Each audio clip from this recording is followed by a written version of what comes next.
Hello, hello. This is Marie. Welcome to the ATR Medium. Today, we're going to talk about victim impact regulation. And our guest is Alexa Washington. Welcome, Alexa. Hi, thank you for having Hi. me.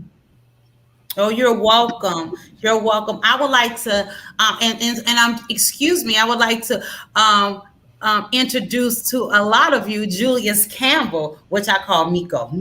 Good evening, good evening, good evening. I am so excited about tonight because we're going to get a chance to be encouraging tonight. We're going to hear from two wonderful ladies. Well, also Marie, which will be the third young lady. I'll be the only man on tonight, but I know that we are going to have a wonderful show. What we do here at All Things Relevant Media is we provide a platform for returning citizens. Why? Because we want to change the narrative. So often people are saying that when we come home, we are going right back to prison. The recidivist rate is rising, but I come to tell you that is not true. There are many men and women that are being successful, and we are going to give them the platform to share that success. Because like we always like to say, we may have started out wrong, but we can all finish strong. Now, I know Marie has a little bit of messages she want to share. So Marie, take it over. Yes, I wanted to share this message with you all tonight because this may be a lot of triggers for some people. So I want to say hello. Thank you all for tuning in to ATR Media Show. Tonight's show may be a little sensitive, so please forgive us for any triggers that it may cause anyone. We are just coming here to encourage and educate on the topics that we share on ATR Media. So just like I said, we're going to sit back. We're going to try to help. We're going to encourage. And let's just start the show. Okay, so first thing we want to do, because we got another guest coming. Has she came in yet? We got Tanaka that will be here. But while we're waiting, we want to introduce our very own Alexis Washington. Alexis, if you will, just briefly give us an introduction of who you are and what is your relationship to incarceration. So good evening again. My name is Alexis Washington. Currently, I'm a wife, mother, advocate, school teacher. I wear many different hats. I have my own business. I just do. There's so many things that I do. Ministry. I just love to help people. That's just what I feel like my purpose and my passion is, to help others. My ministry is just that, to encourage others, especially women, young women who have gone down the same path that I have.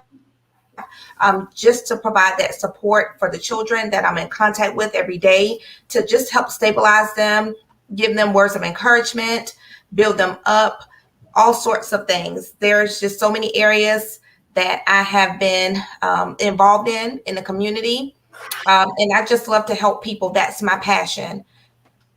Okay, and what is your relationship to incarceration? Meaning, when I say that, you know that Marie and I, there is a common denominator, if you will, for both of us have been incarcerated at one time in our lives. And now what we do is we want to allow our voices to be heard. And this is what this show is: Incarceration to Incorporation. And there are many different facets to this program. But tonight's facet is primarily allowing returning citizens an opportunity to ask questions, those questions that they've been dying to ask for so many years, but have been afraid. And those questions are basically to those whom we have harmed. As a returning citizen, we were incarcerated because we hurt someone or something, we did something, and someone became a victim as a result of that crime,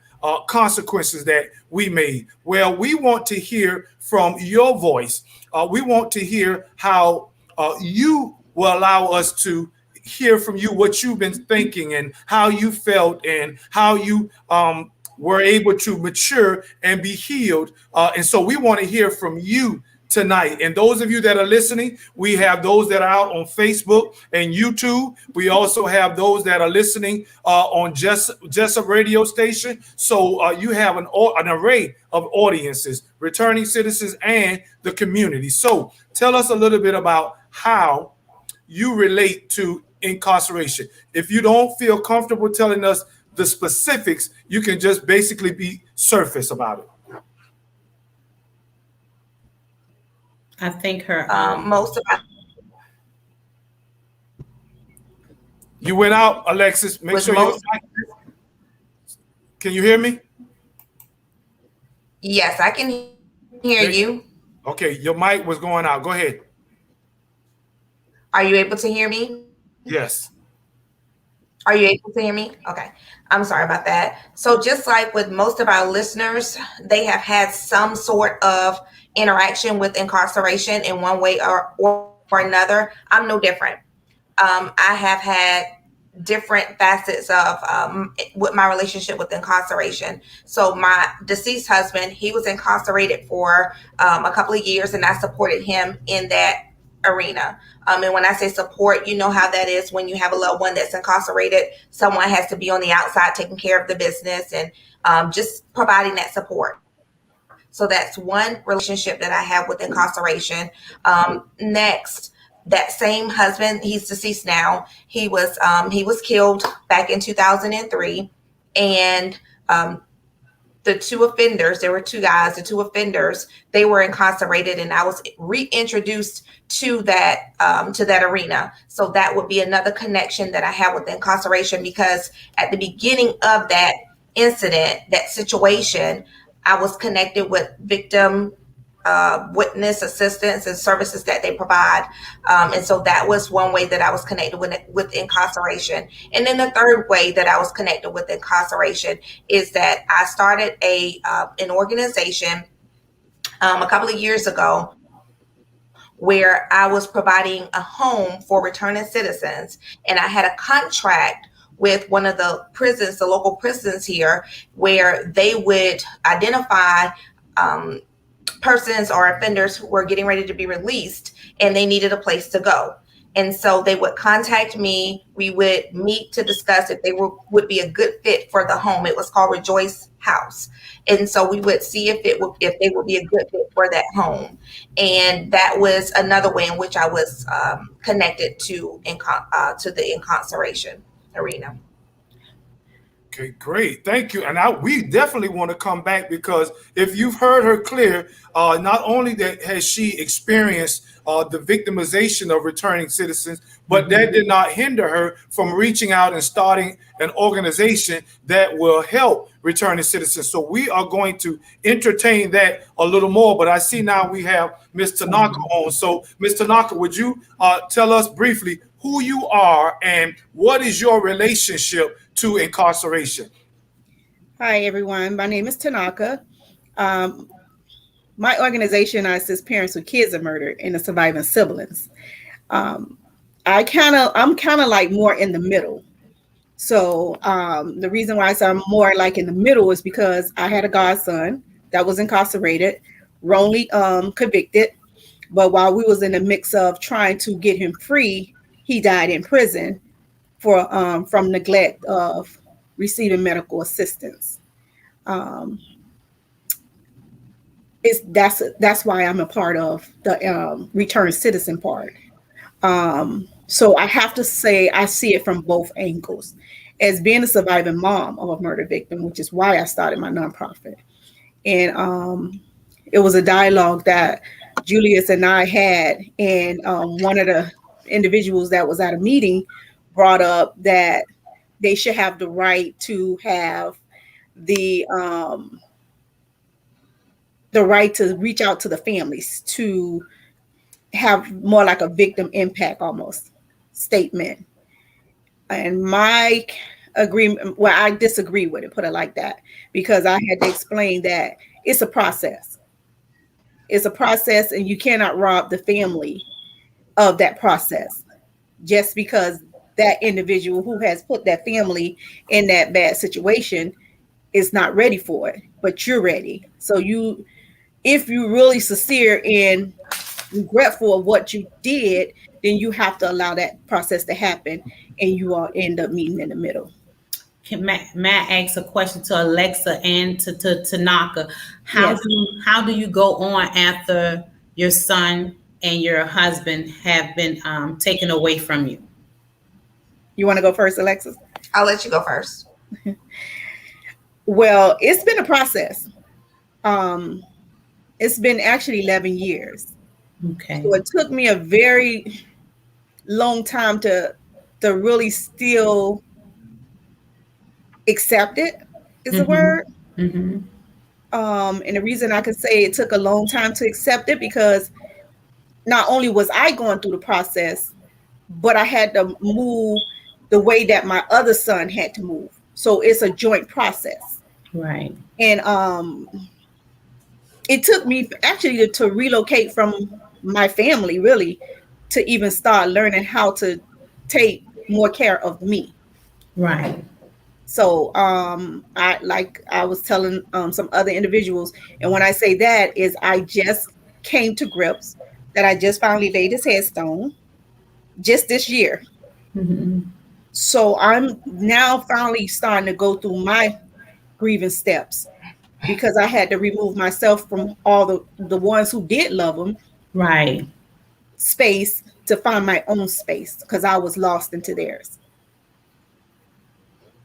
So, and that's why I started the nonprofit because actually during the eulogy, it was told that he was getting ready to work with some of the individuals in the community. So I just picked up to start fulfilling what his dream was. Does that make you feel better? It actually does. That's my healing process. Okay.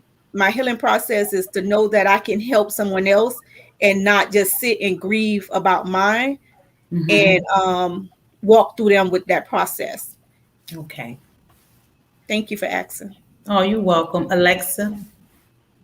Alexis. Alexis. Excuse me. I'm sorry. That's okay. That's okay. Okay. So with me, it was a little bit different, and I think the relationships, and we have to be very honest and candid about it, is that it depends on the relationship that you have with the individual that passed away or that was victimized. Yes. So for Tanaka, it was her son.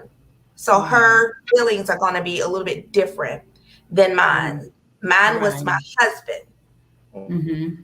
Okay. So I didn't give birth to my husband. So she's speaking from a grieving mother. I'm speaking from a grieving wife. Yes. So we have to make sure that that is clear and understood. But in addition to that, when I got remarried, my husband's children became my children. And not even a year into our marriage, his oldest son was killed. So I kind of, not really, because there again, I didn't give birth to him, but he's still my son through marriage. So I still lost another son through victimization. So I can understand the grieving mother aspect of it. But what got me through as a grieving wife, and this was just a true testament of that process that Tanaka was sharing. One day, and I was very depressed. I was very depressed. It was just like a deep, dark hole that I was in. And I couldn't see my way out. Everything was darkness. Everything around me. I had so many people around me during this time, but I still felt alone. And it's a type of loneliness that just cannot be explained. You feel like you're walking through this all by yourself. But one day I was laying on my mom's sofa because, to be honest with you, that was about all the strength and energy that I had. It was from the bed to the sofa, from the sofa back to the bed. And that's how I spent most of my days. But one day I was laying on the sofa. And in my mom's neighborhood, people used to be out all the time. Children, people just walking, playing, kids in the street. And one day I was laying on the sofa in my normal routine of loneliness and darkness and depression. And I looked out the front door and I just saw people, and they were alive, and they were walking, and they were talking, and they were living life. And I sat up and I just looked at those people. And that's when I realized that I wasn't living. I was just existing. It wasn't people say, oh, we're going to get through it day by day. For me, it had to be minute by minute, hour by hour. It was very small baby steps for me. I really didn't know what the next day held because I wasn't even thinking about the next day. I was just trying to survive that next minute, that next hour, that next it's a second. It's a feeling that you can't explain. But when I saw those people, I believe it was an awakening. It was an eye opener that I knew I had to get up from there. I knew that I had more purpose in life. I knew that I had a calling in life. I knew that I had to do something in life. And I didn't know what that something was, but I knew I had to get up from that place. And a part of the second part to that testament is when I began to get out and I began to get around people outside of my immediate family. This guy, and I really believe he was an angel sent by God to send me this message. I'm not going to get into the circumstance of it, but the gist of it is that he told me, he said, in the Bible, it says, yea, though I walk through the valley of the shadow of death, I will fear no evil. He said, notice David didn't sit around. He walked through it. And I believe that was a message from the Lord sent by this man. I never saw him and I'm really good with faces, but I've never seen that man before then, and I haven't seen him after. So I believe that it was a message that he had to send to encourage me, that I had to keep going. I couldn't sit around in that deep, dark place, that I had to come through. I had to break through and break out. And that's what caused me to come out on the other side. Well, that was the beginning of the process, because it is a process. Yes, it is.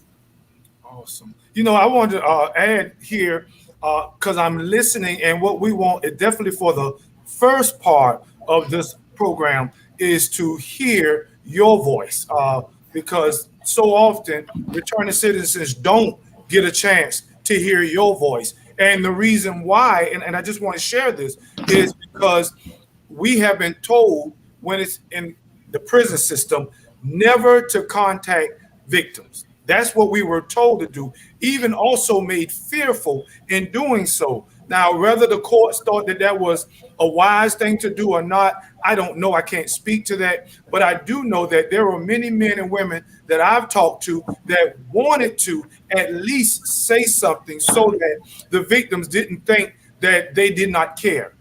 So we want to hear your voice. So I have a tough question.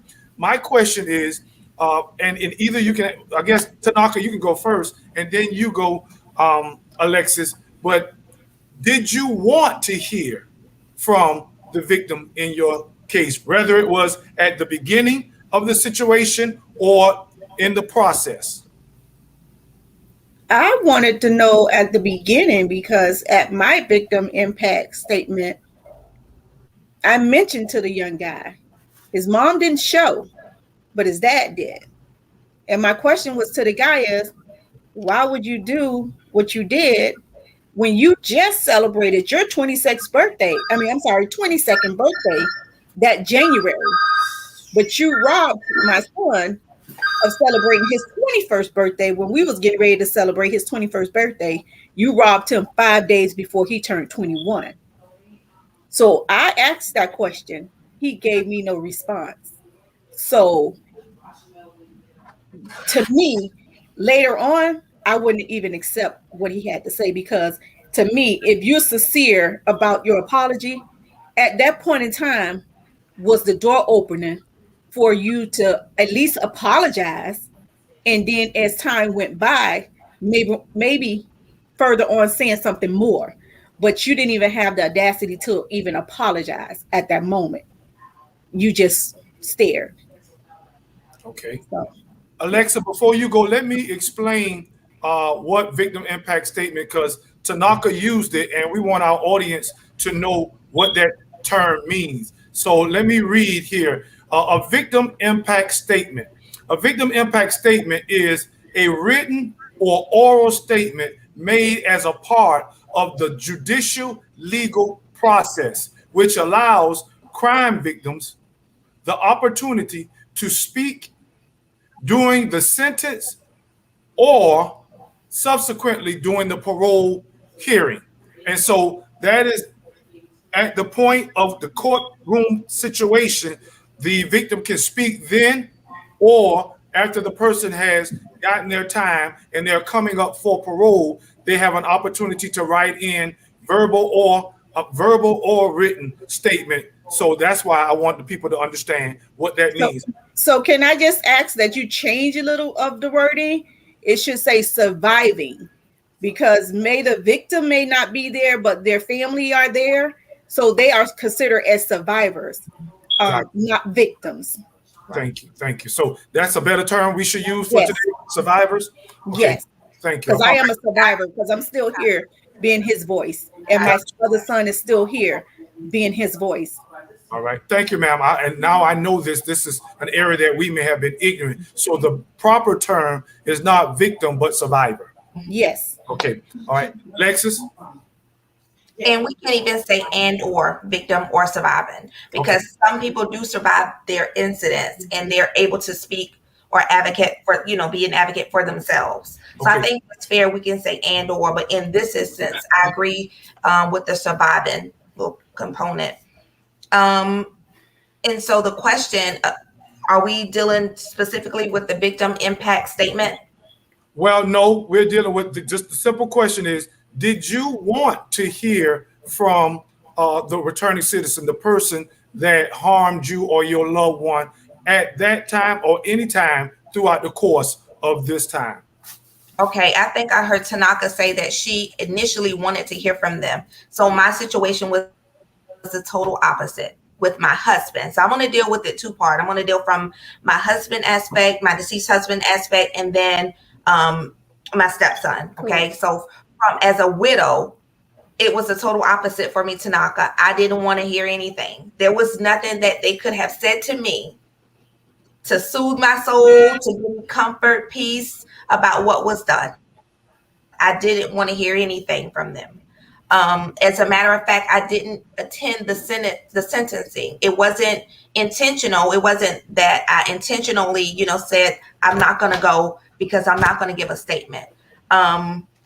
However, I believe it was orchestrated that I not be there.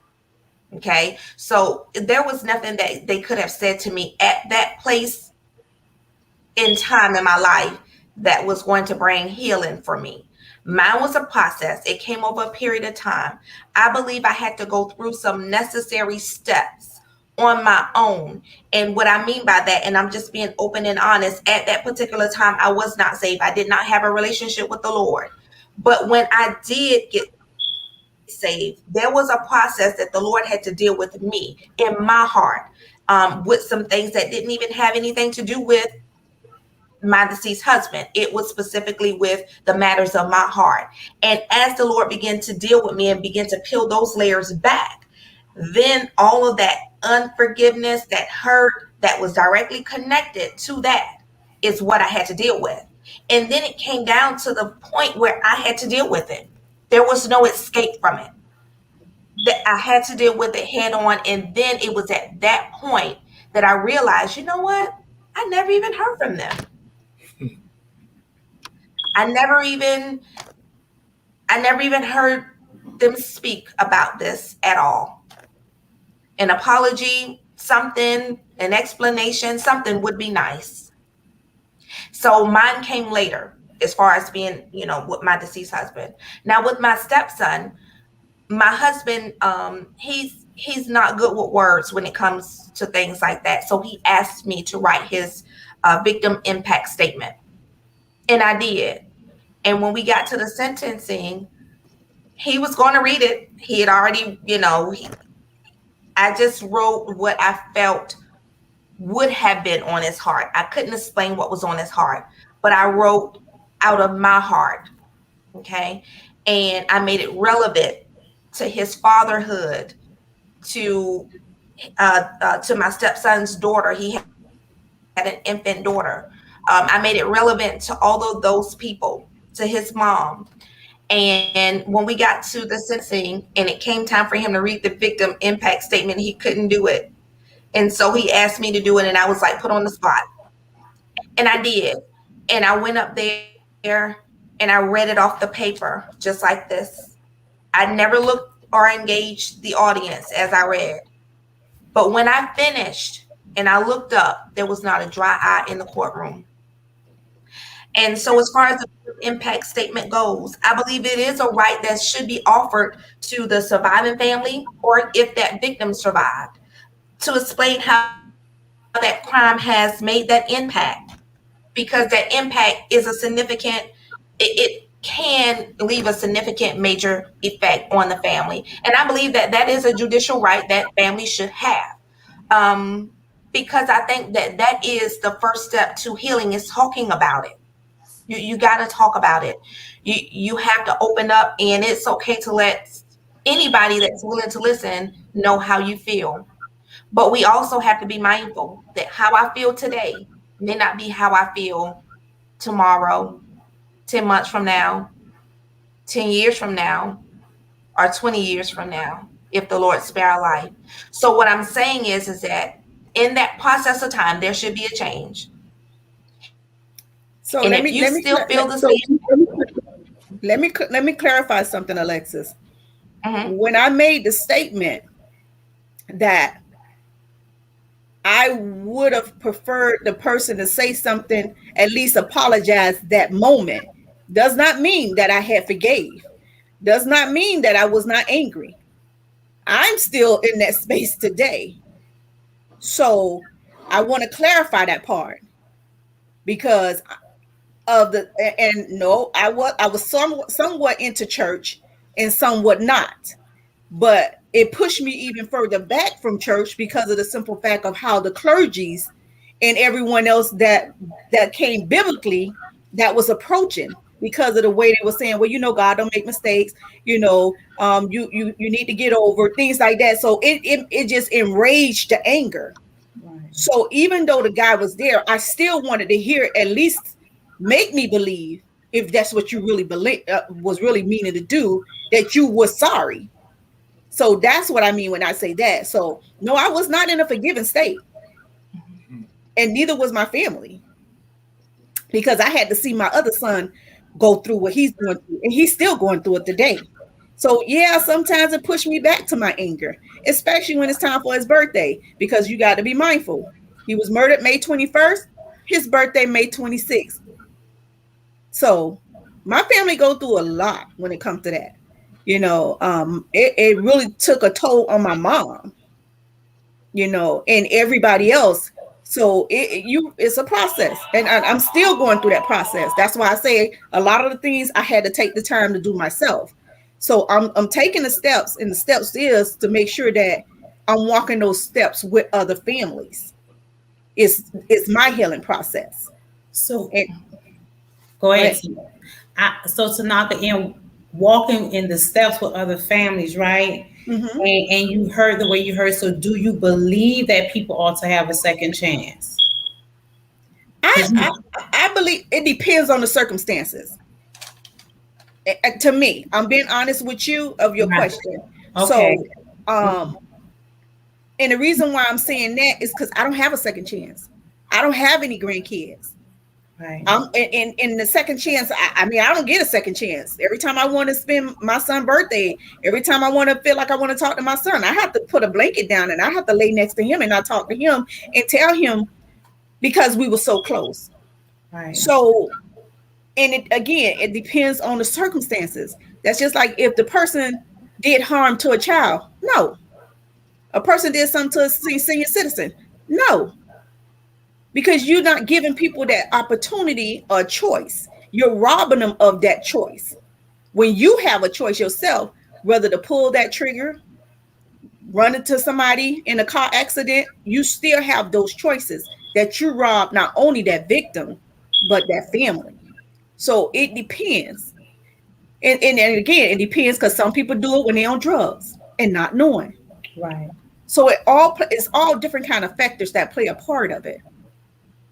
I So want to that's ask kind you of a like a question. broad question. I have Let well, me ask this, because I want Alexis to answer this, but I want to give you. I think we jumped over a key term, the word forgiveness. I think that is a key term. And then, Alexis, I want you to answer the very same question. Do you believe that a person, do you believe in second chances? But let me define the word forgiveness.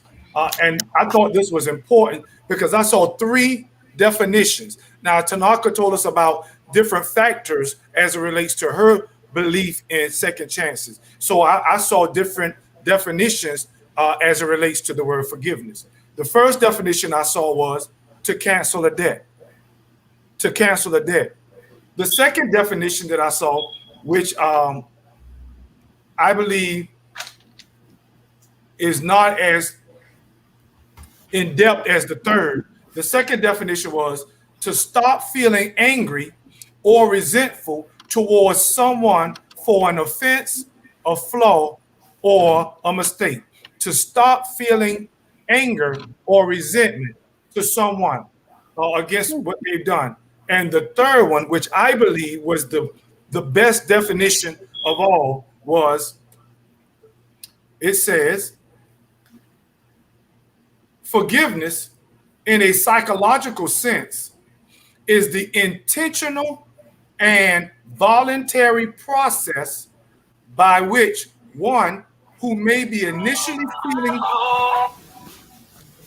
by one who may initially be feeling victimized undergoes a change in feelings and attitude regarding a given offense. Now let me read that one more time.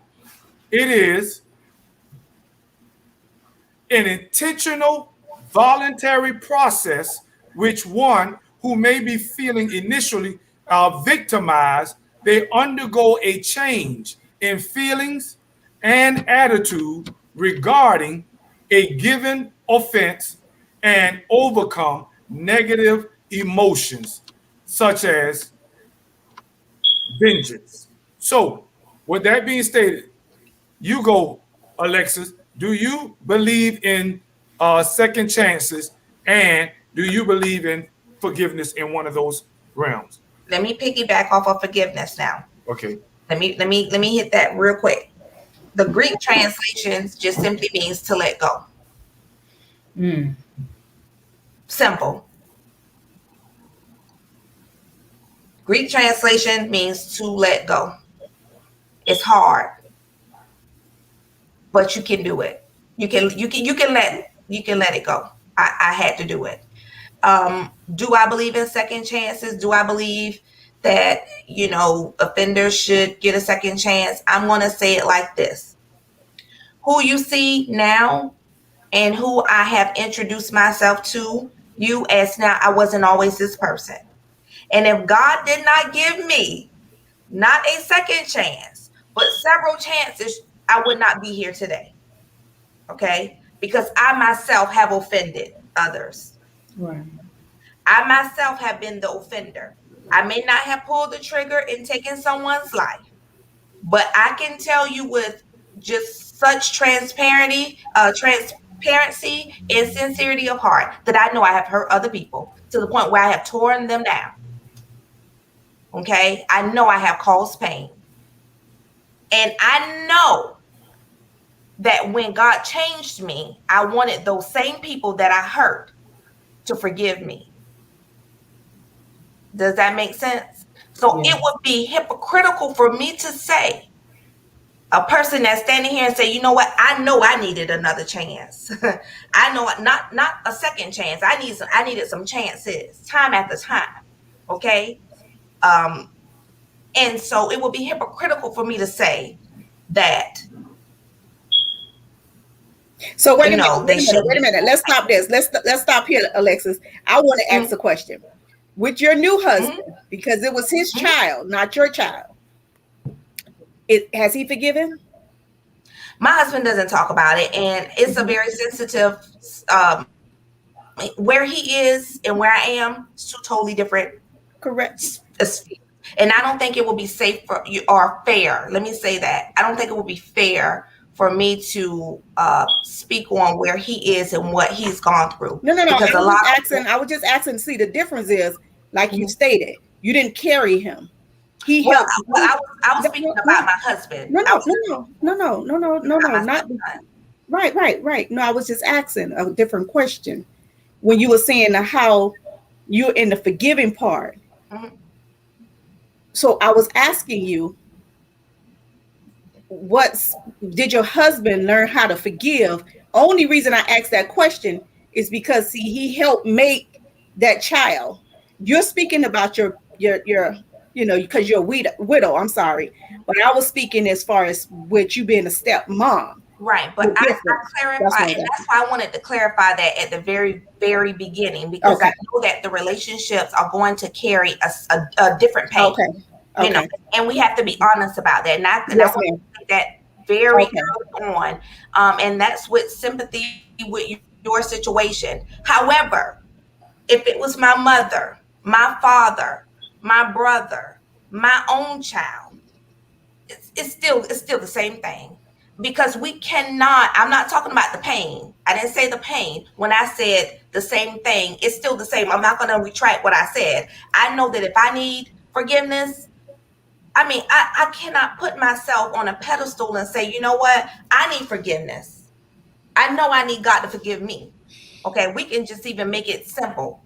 Okay, I know I need God to forgive me. And I'm not talking about things of the past. I could have done something yesterday and I'm still going to say, God, I need, and we say it in such a cliche. And I think that's where people kind of just, they hop over it real quick. God, forgive me. And they go right on. But no, you're really asking God to dismiss and discharge what you did. It's just the same thing. It's the same thing. I'm not talking about the level of pain. I'm not talking about the loss of a child. I'm talking about forgiveness. It's the same thing. It's going to be the same thing for me as it is for the next person and the next person and the next person. And I think we're trying to measure, if you will, the difference between if it's a child or if it's a husband or if it's a stepchild or if it doesn't matter. Forgiveness is still forgiveness. Okay, God is on the throne and we're here. If I go to God and say, God, I know I did not meet your expectation in this area. It doesn't matter if I took somebody's life or if I said a bad word or if I stole something out the grocery store. I fell short and I need forgiveness. How can I go and say, God, I need you to forgive me for doing this, if I can't forgive something that somebody just did or said to me? I mean, it doesn't work one dimensional. Let me stop real quick right there and interject for our listeners. We have Miss Janice Hall. She asked a question. She says, I have a question. Is this a segment on the loss of a loved one and how to forgive and move on? Or is this incarceration to incorporation? It is totally different. Well, I beg to differ, Miss Janice, because for those of us who are coming home as returning citizens, we want victory and success in every segment of our lives, not just in the financial aspect, not just in the relational aspect, but every aspect. And then incarceration to incarceration is to encourage our men and women that are still behind the prison wall because they're getting ready to come home and they have questions. So our audience is twofold. We are talking to returning citizens and the community on the outside, but we are also in jails and prisons, and we're trying to give hope and encouragement to them as well. Secondly, Brett Campbell, he is on, and also a host of others have joined in. So I just wanted to let you know that we are listening, that we see your statements, and we will honor your question when they come on. Brett Campbell says, it's a weight that no one should carry forever because the offender may have gone to God and have asked for forgiveness. Miss Quinteria White says, glad to see you, Mama Shard. This is your sister. And I have one last question that was asked, and it's for both of you. Do you even care to know what the offender has done since he or she has been incarcerated? In other words, if they have made rehabilitation, if they have gotten education, if they have grown and completely changed their lives, does that matter in the process of your healing? You go ahead, Tanaka. I would say yes. It is, to me, it's very important to know that part, because to me that goes like almost hand in hand. It could help with some of the healing process to know that maybe it can go into the biblical way too, that sometimes God has to put us in positions for us to get his attention. You have to sit still. So if that person is taking that time to process what they did wrong and the impact they not only caused themselves, but also their families, as well as the other family that they hurt. So if you're changing and you may be doing the right way to succeed, they may not be able to come home. But it's still things that even behind bars, you can be still doing a great impact while you're in there for those that's out here, because some of them have kids.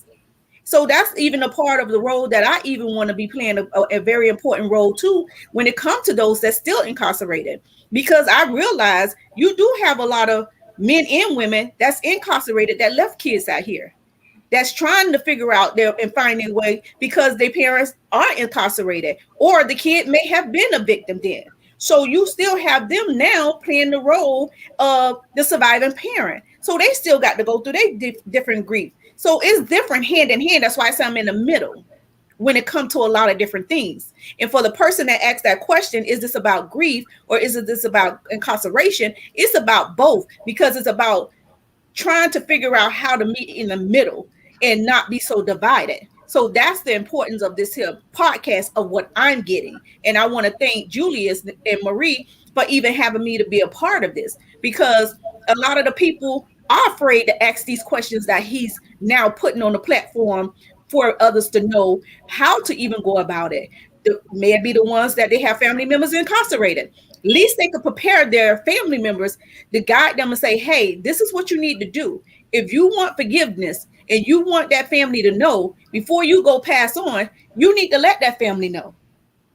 And right. Not only that, you need to know it within your heart. True. So those, to me, again, this is like a hand in hand, and I applaud you.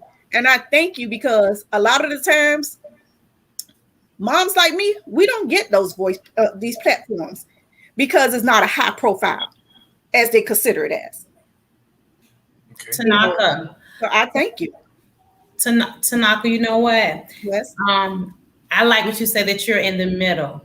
And what you're saying about you being in the middle, I know that you're hurting, you miss your son, but I truly believe that you're going to forgive. And I will. And I'm not saying I would Yeah, never do. just to hear you speak just a few minutes ago, I truly believe that you will forget. What would your son say if he? What would you think your son would say to you? What would you think? He wouldn't want you to be mad forever. Mm-mm. And he wouldn't. And He you're wouldn't. absolutely right, because that's the type of person he was. Mhm. Right. You know, and I use his way and his demeanor as a platform, but it also made me a little angry because in my heart, this is what I feel. Right. Had I not made him, I've always taught my sons to be there for someone. If a person don't have, give whatever you give, things like that.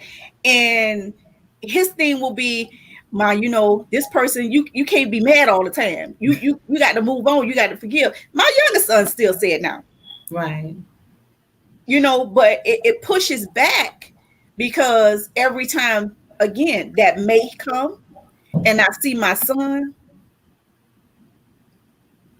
and that when my family want to get together and have those memorable moments and we got to go to the site, we laugh, we do different, I said we do different skits, Right. but when we try to do so much, my son feel like it's a violation of his space. It's like it's robbing him more and more. So as a mother, it's going to push me back, even though I may take 5 steps forward. But when you see your child that you can't fix, and I'm used to being that mom that's going to fix whatever needs to be done. You know what I'm saying? Right. But that's a pain that I can't. That's a pain that almost destroyed me and my son from getting closer, that I didn't understand. It was dividing us after my oldest son was murdered, because they're 2 years apart, not a month apart. But I didn't understand the difference of the grief. Right. So it took one of my friends to explain to me, because I would never let him see me grieve. So I had to be taught and learn that by me not allowing him to see that, in his mindset is that I didn't care about his brother. So it's all a process of me going through what I need to go through to get him through what he need to go through. And once I can get to that point, then I can start focusing on the healing and the process part and the forgiveness. I truly believe it, because I don't think I would be capable of being able to do the things that I'm doing for the other families. Right. So the answer to your question, Marie, And I like that Marie mentioned that, because that has been like on my heart all day long. Like, my deceased husband, knowing him, the person that he revealed himself to me, he would not want me to walk around like that for the rest of my life. He would want me to forgive. And I kept saying it. And it was just like confirmation when you said it. I was like, okay, Marie, it's almost like you was in my thoughts all day. And so I wrote this down. It says, your willingness to forgive the offender does not minimize your loyalty to your loved one. Right. And that's what happens a lot of time. A lot of times people, may think, and I'm not saying this for Tanaka, but I'm just saying in general statement, that if you show any signs of forgiveness to the offender, it makes you feel or portray that you're being disloyal to your loved one. That's not what that is. No. That's not what that is. Your willingness, and I put the word willingness when I wrote this quote down. Willingness, because you got to be willing to forgive the offender, does not minimize your loyalty to your loved one. You can still be an advocate for your loved one. You can still help families, and you can still take your stance and do what you do and be effective with helping others and not being disloyal.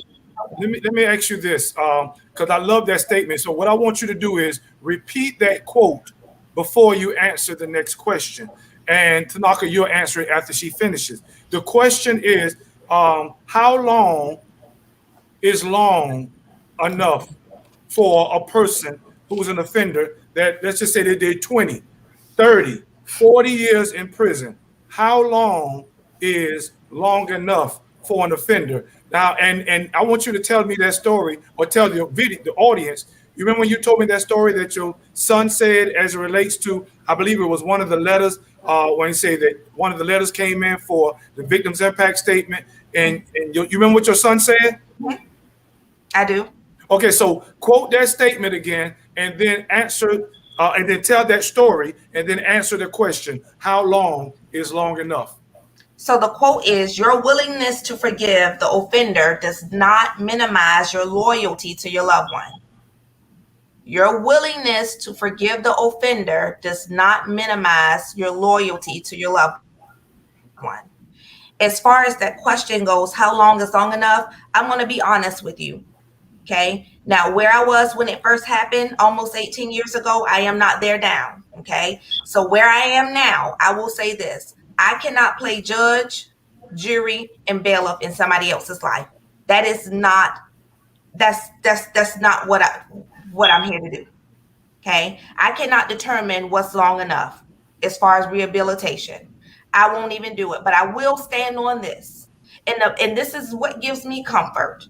The Bible tells me that vengeance is mine, said the Lord, and I will repay. Whatever God's payment and judgment is for the offender's life, I am okay with it. That relieves me of trying to issue a judgment to somebody else. That keeps me safe. That keeps me out of trouble. Okay? That keeps me out of trouble. Because while we may be standing on this side, one day you never know where you might be standing on the other side. You never know what may come up. It could be your nephew, your cousin, and they may get into some trouble and you want somebody to have mercy on them. Okay. So what I'm saying is, I won't say, I'm not going to avoid answering the question, but I will say I'm okay with whatever the Lord says. Whatever the repayment is, I'm okay with that. And it's well with my soul. And I mean that with everything within me, whether it doesn't matter the relationship of the victim. I'm okay with what the Lord says. I can't do that. That's too much for me. My deceased husband, every single year, the Board of Pardons and Parole will reach out to me to issue to invite me to do an impact statement. And I would do it faithfully every single time. And all of these letters would go into the offender's file. So one year I got the letter, I wrote it and everything, because one of the young men, he's already out. And they asked me before he was released, did I have anything I wanted to say? And I did. And so I shared that same invitation with my deceased husband's biological son. He's grown now. And I told him, I said, hey, you can write a letter, a victim impact statement, and, they will listen to you and they will honor, how you feel. And I explained him, and he told me with no uncertainty that it was okay with him. He did not have to write a letter. It is all right. He forgave and he let it go, and he was at a place of healing. And it was then at that point that I realized that, and I made up in my mind, I made a decision that I was not going to write another letter, because that's his dad. And if he can say, I forgive, and I don't want to have any say so in what these men have to go through as far as being incarcerated, then I felt like I could do the same. And he actually inspired me, because I was just going to write a letter, because I can write a letter, that's not a problem for me. And I was going to do it because they offered me, it was an invitation, and so I did it. But when he said that to me in his own words, in his own way, it touched my heart.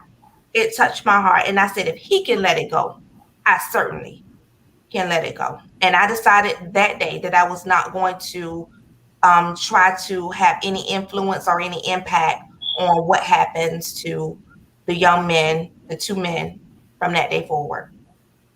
Tanaka? That still goes back to the second, the previous question. I'm still in the middle with it. Okay. And it goes back to what you just asked. If they can show that while they're in there and they're showing the changes that they're doing, and they're willing to come out here and want to show change and invest in doing a positive in the community, I'm all for it. But again, that goes still to the process of forgiveness. And when I make decisions, I don't just make decisions by myself. There's nothing I do that I don't include my son. So I have to make sure that, because even when the guy took a plea, and I thank God that I didn't have to go through a lot of the things that I've seen some families have, some mothers had to go through, of holding the, control of the emotions and the feelings, and to see things that I have never saw of my son. All I can still remember the vision of how he was. I didn't have to see the other stuff that other families did. So I had accepted the fact that when the guy wanted to take the plea, so a little bit it is a forgiveness, because I was okay with the plea. Okay. But you have to want to show initiative that you want to change as well, in order for somebody to say enough is enough. Because if you're not saying enough is enough for yourself, of showing the changes while you in there, to me, it's really your call to say when is enough. It's your decision of what you're showing, of what you're willing to give back, of what decision that you made wrong. That's how I see it. It's not for me to make that decision. So that's we're ready to do the death penalty. I couldn't go with the death penalty. My heart, my soul, regardless, still, I couldn't accept that part. We need a part 2 to this, because so much, because right now we only have 5 minutes and we're getting ready to close. The time has passed. But what I want to do is I want to give you ladies an opportunity to speak from your heart to 2 sets of people, those that are still on the inside. And I want you to know, there are men and women who have changed, who are being rehabilitated. And there is a track record. I'm talking about not just 2 or 3 years, but I'm talking about those that have long-term sentences, 20 years of consistency, no disciplinary reports, doing wonderful. There are those men and women there that have changed. I would like for you to speak to just what word of encouragement would you share, whether those that are on the inside or those returning citizens that have come home. Tanaka, you start, and then Alexis, you end. Remember, we have 5 minutes.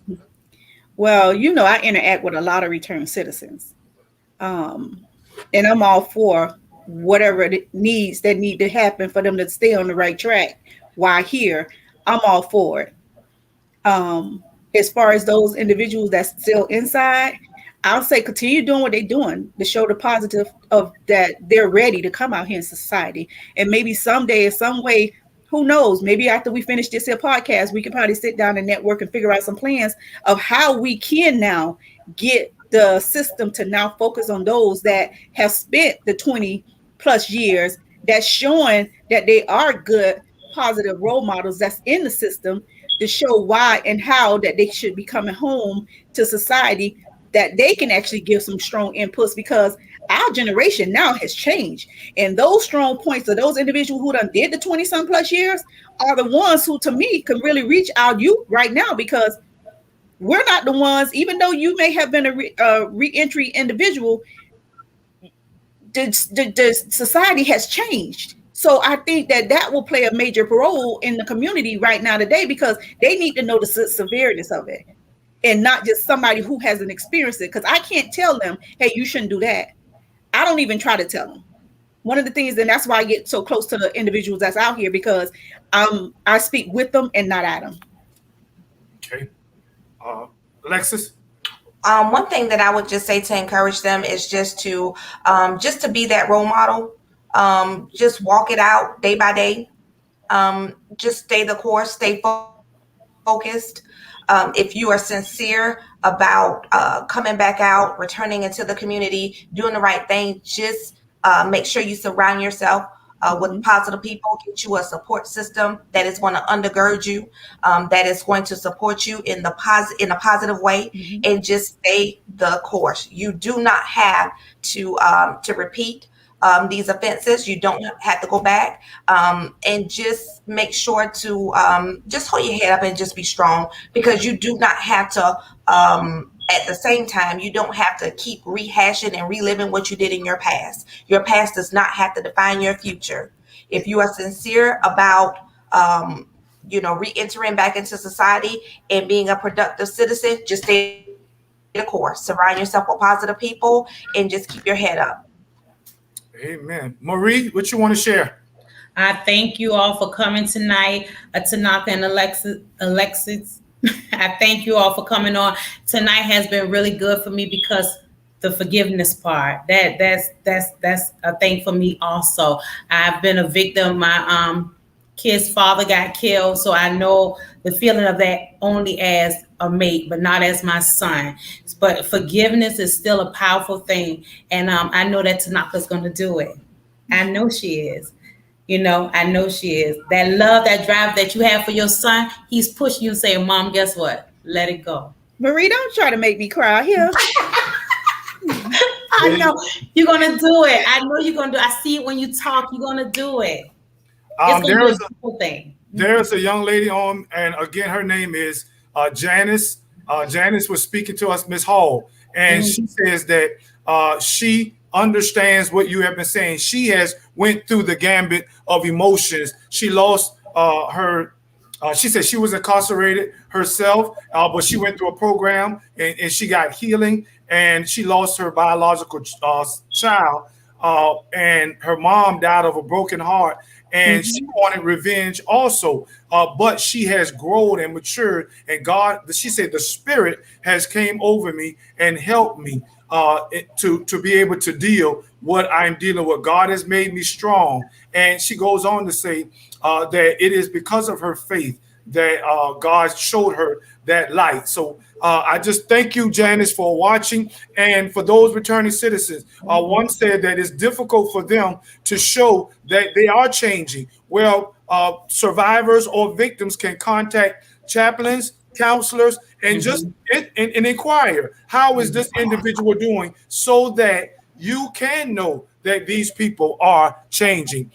Marie and I also are returning citizens. I am so glad that we were forgiven by God and by those that we've harmed. And look at what we're doing now. We have an opportunity to give a platform, but also to show the world that rehabilitation and repentance is real. So we thank you for joining us. Ladies, we're going to try to have y'all come back. Again, we appreciate you. Again, I like what Julius Hall said. A debt paid is no longer a debt. And I believe in forgiveness as well. We appreciate you. Thank you for the healing that you have received, and also for the healing that you have. And in your case, Tanaka, will so give back again. Thank you again for joining us on Incarceration to Incorporation. Thank you. Good night. Good night, y'all. Good night.